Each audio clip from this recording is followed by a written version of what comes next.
Ulta Beauty World is an event created by, surprise, surprise, Ulta, where you enter a convention hall filled with brands offering products for free. You do have to pay for a ticket, but all the products there are completely free. This results in people leaving the event with bags filled to the brim with a variety of beauty products from skincare through makeup all the way to Dyson Airwraps. Yes, the Dyson Airwraps, which normally cost $650. So how does it work and why does it make sense? Let's dive in. This influencer filmed her experience, so we can take a look at how this event looked like inside. I went to Ulta Beauty World 2026 yesterday, and here was my experience. It's me picking up my tote and my passport. Guys, I had the hardest time finding this place. Oh my god, I got so lost. So she showed this orange bag branded by Ulta, and basically what I heard from people is that you can go to this event and get all those products for free, but you cannot take your own bags apparently, so you do have to buy what they offer. And the one that she showed, I think it was either $30 or $50 because different people were saying different things, but I think more people said it's $50, so that bag is $50 because you cannot take your own. But once I got in there, it was so much fun, a little overwhelming. There was so many brands, so many booths, and I really didn't have a game plan, which is my mistake, but everyone was so fun and so vibey. I saw a lot of videos from this event, and what I noticed is that the staff was like so full of energy, and I do have to say I really like admire them for it, because when I was younger I used to work at events like this, and the beginnings were always easy, you know, like the first few hours you're just like so energetic and you're like ready to work, whatever, but after like 8 hours or 10 or 12 you're like, you know, all out of this energy and tired, and you don't want to deal with people anymore. But anytime someone shows videos from that event, the stuff is just full of energy like the entire time. I really admire them. I don't have that much in me. There were games, there was music, this brand did permanent jewelry, and of course lots of products. Some places were giving out full size, some sample size, some hot tools. You can get your makeup touched up, you can get caviar, you can get your brows done, and the brands really went all out with the booths. So as we can see, the convention was huge. There was like a lot of things to do, like plenty of booths when you can try different things, some food, etc.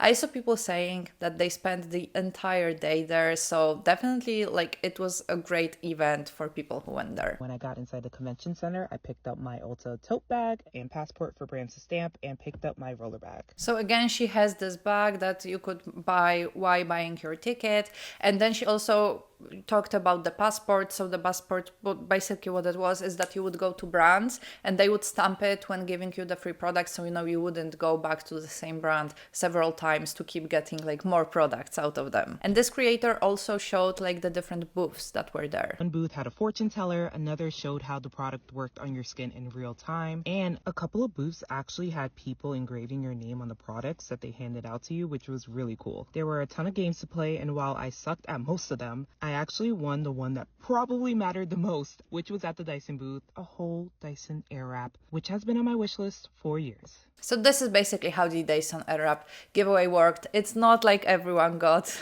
a Dyson Airwrap, but you had to spin the wheel and then you had a chance to win it. Like I told you, I used to work at similar events, and I do have to say this one looks really fun. Like that, there was a lot of things to do there, which I can tell you with a lot of events, it's very overhyped, and then people get to the event and there's like not that much to do there. So I really think like in terms of how this event was organized, it seems really great. Like people were entertained and they could spend like the whole day there. But let's not kid ourselves. This event wasn't about the attractions there, but about the amount of stuff that you can get for free. And when you watch hauls from that event, they are absolutely insane.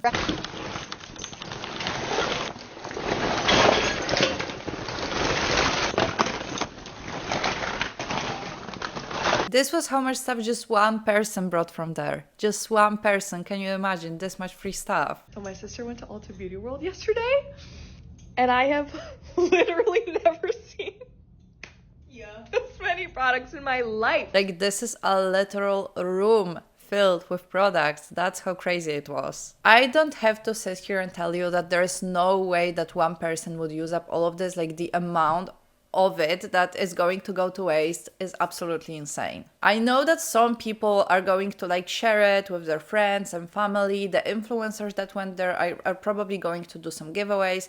Like, I get it, but I'm still convinced that an event like that just created so much unnecessary waste because people were getting, in my opinion, way too much stuff. And when you went to the event, you wouldn't only get products from brands, but also like Ulta prepared this kind of goodie bag, but it's bigger than an average goodie bag. Like, it's this suitcase with like the weekender bag, and as you can see, there's so many of them. It's literally like a legion of suitcases. And on TikTok we can see like what was inside this bag. As you can see, the suitcase was like filled to the brim, right? And the things that are there, I think, were from this weekender bag, I assume. I don't know, but it's still like so filled with stuff. Is crazy. And one creator even showed everything she brought from that event with price estimates. So let's take a look at it. So first, she has fragrances that she estimated to be $1,412. I'm not sure if that would be worth this much because a lot of it is just like mini and samples and all of the stuff, but I do see Gucci. I think it's Flora. It's one of my favorite scents. So yeah, this one is kind of on the more expensive side. So I don't know, maybe. Then we have the hair tools. So she has a curler and a straightener and a bunch of like brushes. She estimated them to be $344. And then remember that some people also got the Dyson Airwrap for $650. Then we have the eye stuff. She says it's $538. Then hair care, $1,557.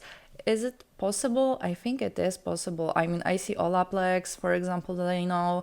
So I guess, and there's a lot of it. There's a lot of stuff. So yeah, maybe it's likely. Then what do we have? Body care, $583. And lips and makeup, $1,114. And nails, $226.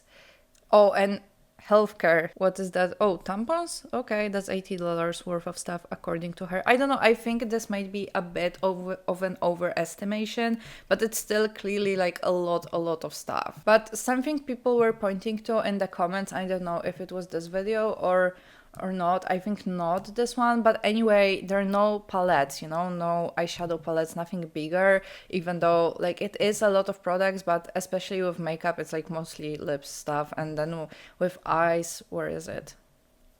It's like mascaras and stuff, like there's no eyeshadow to be seen anywhere. Anyway, according to her estimation, she got $8,566.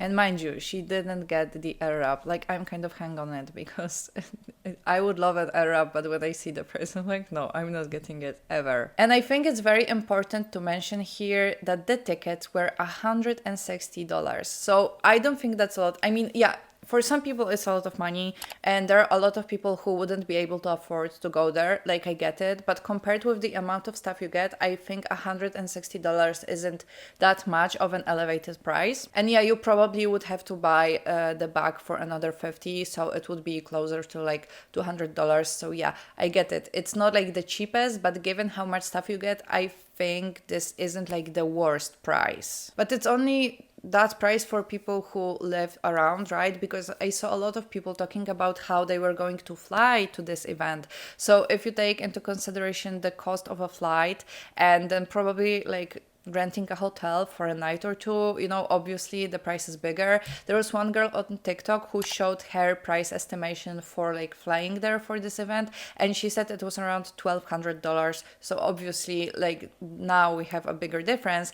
But then again, if you pay $1,200 and then you get stuff for like $9,000, I don't know, maybe it's worth it. I personally probably wouldn't go to an event like this, especially seeing that a lot of stuff that those people got were like mini versions, etc. I don't know, I'm not really convinced by events like this when they give you stuff for free, and I don't want to hoard stuff, You know what I mean? So I probably wouldn't go, but I guess that if someone really likes beauty and they like trying on products, this is definitely worth it for them because they are only paying a fraction of a price and they can try out a bunch of different products and like see what works for them, etc. But what's even crazier is that if someone flew in for this event, they weren't able to take all the stuff back with them on the plane because of like how much it was, you know, like you couldn't put it in a carry-on bag. But apparently someone who went there said that Ulta provided the opportunity to ship 25-pound boxes for like 30 per box.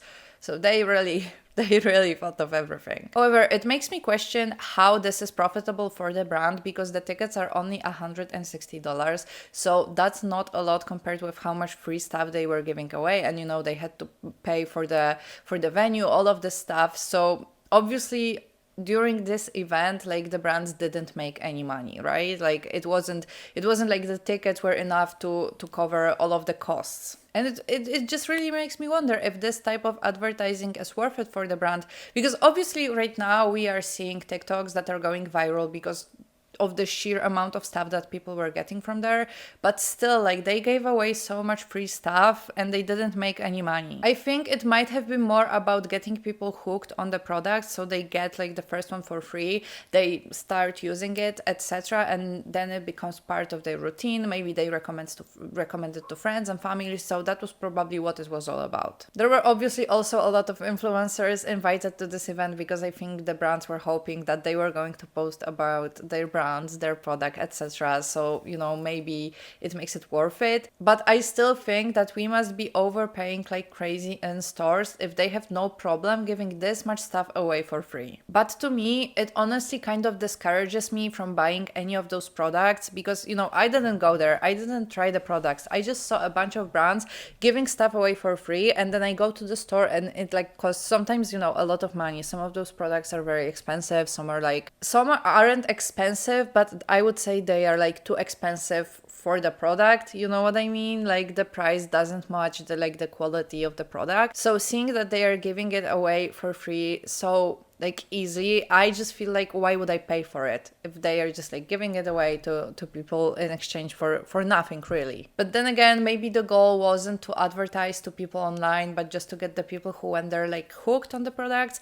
But it's just very weird to imagine that something brands do nowadays in terms of marketing isn't targeted at people online as well. And that's probably why there were so many influencers there to spread the word. And there was even a drama before this event happened that regular people who, you know, aren't influencers couldn't get tickets. So apparently there were 3,000 tickets to be sold and 3 million people queued for them. So as you can imagine, the site kept crashing and there was like technical issue after technical issue, whatever. And a lot of people didn't get those tickets, and they started this theory that influencers had some sort of like special code that they could use so that the influencers got most of the tickets and then there was nothing left for people, you know, who are like regular people, they don't do content. And I'm not sure if it was really the case, because if 3 million people tried to buy 3,000 tickets, like obviously not a lot of people will get them, like that's pretty obvious. But on TikTok, when people are posting their vlogs as non-influencers who went to that event, people are leaving comments like, I honestly never forgive Ulta for the lack of tickets for the general public. And there was even this rumor circulating that only 3% of people who went there were like non-influencers. And one girl who posted about the event said this: it seemed like so many people were influencers that got tickets during the drop, but she said a lot of people she met were normal people, so that was cool. So this girl who left this comment is an influencer, but she didn't manage to get the ticket, but her friend, who is not an influencer, did get the ticket. So the non-influencer friend said that there were a lot of normal people there as well. But under videos of people posting about it, you know, about this event in general, people are saying, oh, like it was just for influencers, that's why there is so much content. But I don't know, to me it's very hard to believe this conspiracy. Like obviously influencers are going to post about it because that's what influencers do, and then people who don't post content are not going to post content from that event. You know what I mean? I don't know. It's hard for me to believe that influencers got some like special codes and that's why, you know, the general public couldn't buy the tickets. I mean, Ulta could have made a deal with influencers like behind closed doors and then there would be no speculation, etc. Like if they did that, they would be risking their integrity as a brand a little bit. So I honestly don't think that happened. I think the reason why a lot of people didn't get those tickets was because there was very high demand and not a lot of tickets offered. But the good question is, why do so many people, why do 3 million people want to go to this event? Because it's obviously not for the attractions. I mean, the obvious answer would be the amount of products you get, right? Because you can stock up for a really long time. You can try out a lot of different products that you don't really want to spend money on. You can share with your friends and family. You can give it to people as gifts. You can even sell those products and like make money in this way. But I don't think it's that simple. I think people wanted to experience getting so much product that it's so overwhelming it almost doesn't feel real, because most people cannot afford to just like go and spend $9,000 on a beauty haul, you know what I mean? So I think that's what people wanted to experience. It might feel kind of special to get that much free stuff, especially for people who are like very into beauty and makeup, etc. This is a very rare opportunity for them to get a lot of products for really a fraction of the price. You know, if you get $9,000 worth of products for $160, which was the ticket price, like this is really almost nothing. It's like almost free. There must be some very satisfying feeling in this, maybe something comparable to like getting Christmas presents or birthday presents that you just got showered with so much stuff for basically for free. On top of that, we see so many influencer PR hauls and those influencers really, they get like showered with free stuff, right? I think this event was kind of a chance for an ordinary person to kind of experience that a little bit. Just like getting so much stuff, trying it out, getting to like share it with friends and family. This is something that people who aren't influencers don't really get to experience, and it was kind of like a rare opportunity to go for something like this. And I think that is why so many people are saying that influencers were favored in terms of getting tickets, because we are just so used to seeing influencers getting so much stuff for free that we kind of expect them to be treated better. Because it does feel unfair that people who make money posting content and sometimes make very good money posting content get a lot of stuff for free, and on the other side of the spectrum you have very hardworking people who sometimes cannot afford to buy the things they need, let alone the things, you know, for their hobbies or some extra self-care or some makeup they want to try, whatever. So when we see giveaways like this, we kind of expect the influencers to be treated better. And this event gives people a chance to feel like they are on the other side of the spectrum. Let me know what you guys think about it in the comments. Would you like to go to this event? Why do you think people are going there? And if you don't know what to watch next, check out my video about influencer PR hauls. Don't forget to subscribe. See you in the next one. Bye!